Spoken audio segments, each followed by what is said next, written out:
Hello everyone, welcome back to yet another political episode. So we're gonna make this quick. This is the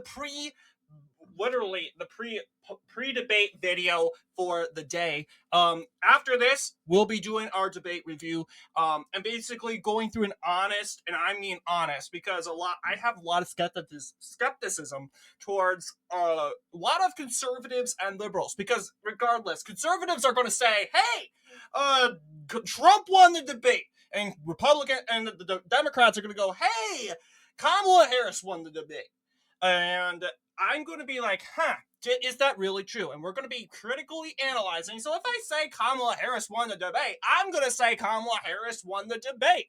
And even though that may anger a lot of my channel, I'm not going to lie to myself. Hey, you know what? Kamala Harris came out strong. But that's not what I'm predicting. I think Donald Trump's going to be mildly the winner. But Kamala Harris is going to do much better than Joe Biden, seeing that she is a functioning candidate, even though intellectually we can call her not the really brightest bulb in the ceiling, but when it comes to, in this case, the abilities of each candidate, I would say, you know what, it's a tossed up decision.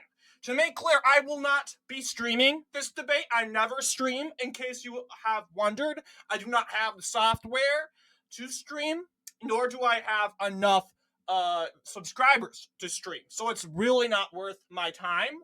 I would rather have you guys all go to your preferred networks or preferred followers or channels to view the debate there.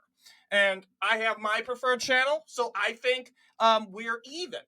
So I've gotten news from Red Eagle that Donald Trump is surging pre-debate in the polls. And I'm like, you know what? Red Eagle Politics says this all the time. And the last time we've checked, every time in the average, in swing state polls, Trump surges in the polls. And it's not really. But this time, actually, I would say arguably, it is kind of true because Donald Trump has retaken the state of Georgia in average, like I knew he was going to. Like, look at that.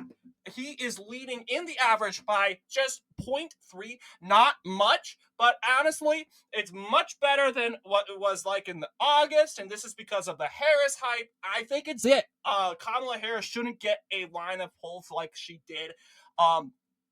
Like she did in August during the Harris hype and the honeymoon. But if Kamala gets out of this debate clean and fixed, who knows? I can't necessarily go and say, hey, you know what, Donald Trump, he is going to carry Georgia all the way through. So I'm looking at this map and I'm saying, you know what, this is kind of a realistic map, except for Maine's 2nd district, because as you should know, Maine's 2nd district doesn't have a poll going for Trump, unfortunately. It had a poll going for Harris by 5, and I think it's ridiculous. And no matter how skewed you think this poll is, it's counted as a poll, so you can't deny it being a part of the average. And I'm not saying, hey, you know what, Maine's 2nd district has an overwhelming chance to go to Kamala Harris. Honestly, I think it's most likely going to Trump. Looking at general predictions, most likely Maine's 2nd district, it used to say likely to go to Trump, but I still think Trump is the ultimate winner in that state in the end of the day. But looking at this map, other than Maine's 2nd district, you're seeing a more realistic map.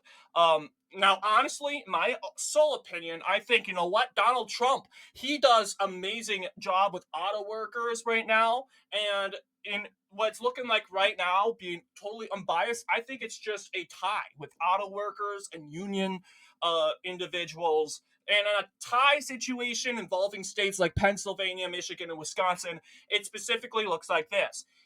Donald Trump needs is Wisconsin, and there you go. Donald Trump wins the election. And even though big auto worker Rust Belt states like Michigan, Pennsylvania go blue, and you could say Harris gets the top notch or gets the edge when it comes to picking up those auto worker votes. But even if she did, Wisconsin would still probably go for Trump. So I'm saying, hey, you know what? These poll numbers Kamala Harris is going into this debate pretty strong. She's has the advantage according to the polls, but that could change. She could blow it tonight. You're seeing Donald Trump's already taking a surge, and a lot of people say, "Oh, she's gonna blow it." But like I talked about yesterday, and we're not gonna go over that again. But Kamala Harris could. She's been preparing for this very moment. And what she could do is the issue of abortion could very much help her win this debate. And I want people in general to keep and be aware of that. So be precautionate, if you will. So yes, recent polls. Yeah, you'll see Donald Trump wins couple polls after like 4 polls for Kamala. It's just a lot of these polls are still skewed. In my opinion, I mean, this is supposed to be a close race, and you just don't. And yes, energy doesn't go up like this long, so um, we're gonna have to see. And like I keep telling everyone, it could look like this until election day, and the final poll drops, and that's the result. Um, that's what it could look like on I mean, I'm not saying this is what it could look like until election day, and I'm not saying go freak out. No. But this was of course predictable. This is what happens every August, but I'm hoping there will be some sort of October surprise that will kind of give Donald Trump the notch or the upper hand into this. So interesting results today. So honestly, I have nothing else really much to go to. I have a very busy day today. And because then again, I have to go to someplace, I have an appointment, get back in time for the debate. So, and I have absolutely no other time but now to talk about the pre-analysis. But you know what? What do you guys think? I know this was a pretty short video, but then again, good results going in. Trump, I would say, isn't surging. Trump is more taking up the notch that RCP and the average in general should have known. You know what? Realistically, Trump's going to get away with Georgia, and North Carolina. That's pretty much safe to say. Arizona is pretty much going for Trump at this case. So, what do you guys think? Let me know down in the comments below. And as always, I will see you all in the next political episode.